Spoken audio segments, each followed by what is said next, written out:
Hello and very warm welcome to all the students, and today we are going to start a ballad which name is A Legend of the Northland. Legend का मतलब होता है किस्सा। तो actual में जो ballad है, ये बैलेड सेंट पीटर के ज़िंदगी से जुड़ा हुआ है कि कैसे वो एक कंजूस महिला के साथ उनका आमना सामना हो जाता है और फिर उस कंजूस महिला से गुस्सा होकर के वो उसको किस तरीके से एक चिड़िया में बदल देते हैं। तो ये सब इस बैलेड का सब्जेक्ट मैटर है। बैलेड के बारे में आपको थोड़ी सी जानकारी देना चाहूँगा कि ballad is a form of poetry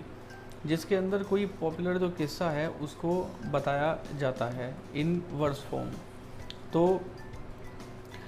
ये किसी हेरोइक इंसिडेंट से हो सकता है, किसी व्यक्ति के जीवन से हो सकता है, या कोई पॉपुलर स्टोरी है उसको कविता में ढाल करके उसको बताया जा सकता है। तो बैलेड बेसिकली एक गाई जाने वाली कविता होती है जिस पर कि जिसमें राइम का इस्तेमाल करके जिस पर डांस भी किया जा सकता है। और एक्चुअल में अंग्रेज़ी साहित्य के अंदर जो बैलेड है वो जो चर्च वगैरह में इसको गाया जाता था, या किसी दूसरे जगहों पर जो आपने देखा होगा कि जो बैगिंग करने वाले लोग अक्सर जो पॉपुलर लेजेंड थे उनको गा कर गांव जाते थे और लोगों से थोड़ा सा कंट्रीब्यूशन की उम्मीद करते थे, भिक्षा की उम्मीद करते थे, आप कह सकते हैं आर्म्स की उम्मीद करते थे। तो वहाँ से बैलेड ट्रेडिशन सामने आया। इंग्लिश लिटरेचर के अंदर बहुत अच्छे बैलेड्स लिखे गए हैं जिनको आप फर्दर रेफरेंस के लिए पढ़ सकते हैं। जैसे जॉन कीट्स ने एक बैलेड लिखा, ला बैलेड एम सेम्स मर्सी, और सैमुअल टेलर कॉलरिज ने राइम ऑफ द एंशिएंट मारिनर लिखा, और भी इसके अलावा कई सारे बैलेड्स हैं जिनको आप नेट पर सर्च कर सकते हैं। तो चलिए शुरू करते हैं। Away away in the north land where the hours of the day are few and the nights are so long in winter that they can not sleep them through, where they harness the swift reindeer to the sledges when it snows, and the children look like bears cub in their funny furry clothes। क्या होता है कि north land में बहुत दूर north land में जहाँ पर where the hours of the day are few, यानी कि वहाँ पर जो मौसम है वो ऐसा है कि दिन के जो घंटे हैं बहुत कम हैं और जो रातें हैं विंटर की लंबी हैं। वो आपको पता ही है कि विंटर के अंदर जो रातें होती हैं लंबी होती है, दिन छोटा हो जाता है। That they can not sleep them through, और रातें इतनी लंबी होती है कि लोग उन रातों में कई बार क्या है लंबी रात में सो भी नहीं पाते। Where they harness the swift reindeer to the sledges एक तरह की गाड़ी होती है जिसको बर्फ़ पर खींचा जाता है। रेंडियर एक तरह का जानवर होता है जिसको उस स्लेज में जोता जाता है। जिस तरीके से खेत के अंदर बैल होता है, बैल हल को जोतता है, जो कड़ी भूमि होती है, जो खेत की जो मिट्टी होती है, खेत की जो ज़मीन होती है, उसको उसमें खुदाई करने के लिए या फिर उसमें जुताई करने के लिए बैलों का इस्तेमाल किया जाता है, हल में जोड़ करके। उसी तरीके से जहाँ बर्फ़ की चादर बिछी होती है तो वहाँ पर ऐसा गाड़ी के तौर पर, मतलब बर्फ़ पर ट्रैवलिंग करने के लिए रेंडियर्स का इस्तेमाल किया जाता है स्लेज में। कहता है कि when it snows and the children look like bears cub in their funny furry clothes. अब वहाँ जो बच्चे होते हैं वो क्या करते हैं कि फ़र के कपड़े पहनते हैं, क्योंकि ठंड बहुत ज़्यादा पड़ती है तो फ़र के कपड़े पहनते हैं। तो राइटर कहता है कि वो फ़र के कपड़े पहने हुए ऐसा लगता है जैसे कि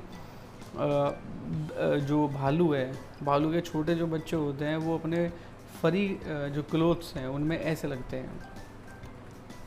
दे tell them a curious story, I don't believe it's true, and yet you may learn a lesson if I tell the tale to you. कहते हैं कि वहाँ के जो लोग हैं एक बड़ी क्यूरियस स्टोरी बताते हैं जिसके ऊपर मुझे खुद विश्वास नहीं होता। तो कहता है कि मैं आपको एक कहानी, ये जो लेसन है इसको मैं आपको बता देता हूँ, और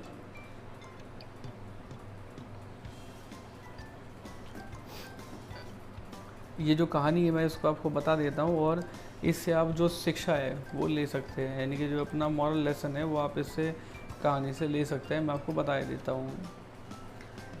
Once, when the good Saint Peter lived in the world below and walked about it preaching just as he did, you know। तो सेंट पीटर की बात करते हैं कि जब वो दुनिया में थे और दुनिया में घूम घूम कर जब वो प्रीच करते थे, यानी कि बाइबल का गॉस्पेल जब लोगों को बताते थे, जैसे कि आप लोग जानते हैं, he came to the door of a cottage in travelling round the earth where a little woman was making cakes and baking them on the hearth. वो कहते हैं कि घूमते घूमते जब वो दुनिया का चक्कर लगा रहे थे, तो घूमते घूमते एक कॉटेज था, उसके दरवाजे पर आए, जहाँ पर एक छोटी सी जो यानी कि हाइट में कम आप कह सकते हैं कि एक औरत थी जो वहाँ पर केक बना रही थी और उनको भट्टी पर बेक कर रही थी, सेक रही थी। And being faint with fasting for the day was almost done, he asked her from her store of cakes to give him a single one. अब क्या होता है कि सेंट जो थे उन्होंने कई दिनों से व्रत रखा हुआ था, तो व्रत रखने की वजह से, ज़्यादा लंबे समय तक फास्ट रखने की वजह से उन्होंने कुछ खाया पिया नहीं था, जिसकी वजह से उनको फेंटनेस यानी कि उनको मूर्छा आ रही थी, उनको बार बार बेहोशी आ रही थी। तो जब वो उसके दरवाजे पर पहुँचे बुढ़िया के, तो उस औरत के, तो उस औरत से उन्होंने कहा, जो कि अपना जो केक बना रही थी, कि उनको भी थोड़ा कुछ खाने के लिए दे दे। सो she made a very little cake, but as it baking lay, she looked at it and thought it seemed too large to give away। अब उसने क्या सोचा कि जब वो केक बना रही थी तो उसने केक का छोटा सा टुकड़ा उनको दे दिया। जैसे वो उसको पकाने लगी तो पकाते पकाते मतलब उसको जैसे सेकने लगी, तो सेकते सेकते उसको ऐसा लगा जैसे कि टुकड़ा बहुत ज़्यादा बड़ा है देने के लिए। Therefore she kneaded another and still a smaller one, what it looked when she turned it over, as large as the first had done। अब उसने उसको एक साइड रख दिया और फिर उसके बाद दूसरा टुकड़ा लिया, दूसरे टुकड़े को सेकने लगी। तो जिस तरीके से पहले टुकड़े को देख करके उसके मन में ये ख्याल आया था कि ये टुकड़ा ज़्यादा बड़ा है, तो दूसरे को देख कर भी उसके दिमाग में ये ख्याल आया कि ये टुकड़ा भी ज़्यादा बड़ा हो गया है। Then she took a tiny scrap of dough and rolled it flat and baked it thin as a wafer, but she couldn't part with that। उसके बाद फिर उसने एक टुकड़ा लिया, उसको तब तक रोल करती रही, इतना फ्लैट कर दिया, इतना पतला उसको कर दिया कि वो वेफर में तब्दील हो गया, लेकिन वो उस वेफर को भी दे नहीं पाई। For she said, my cakes that seem too small when I eat of them myself are yet too large to give away, so she put them on the shelf। अब उसने अपने आप से कहा कि मेरा जो केक है मुझे ऐसा लगता है कि बहुत छोटा है जब मैं उसको खुद खाती हूँ, लेकिन जब मैं देती हूँ तो वो मुझे बहुत बड़ा दिखता है, तो इसलिए उसने उसको शेल्फ पर रख दिया।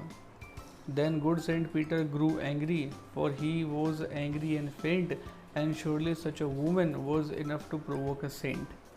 अब क्या होता है कि सेंट पीटर इस चीज़ को देख करके, यानी कि उसका जो लालच था, यानी कि सेंट पीटर को उस समय खाने की ज़रूरत थी और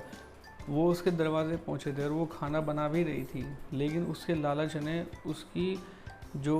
आदत थी, लालच की जो उसकी आदत थी, उस आदत की वजह से सेंट पीटर को गुस्सा आ गया। यानी कि उसके अंदर जो लालच था उसको देख करके सेंट पीटर के अंदर गुस्सा आ गया, क्योंकि एक तो उन्हें भूख लग रही थी, दूसरा उनको मूर्छा आ रही थी। और राइटर कहता है कि निश्चित रूप से ऐसी जो महिला है वो ऐसे शांत स्वभाव वाले सेंट को भी गुस्सा दिलाने के लिए काफ़ी थी। And he said, you are far too selfish to dwell in a human form, to have both food and shelter and fire to keep you warm। Saint ने कहा कि तुम्हारी जैसे जो सेल्फिश औरत है वो ह्यूमन फॉर्म में रहने के लिए नहीं बनी,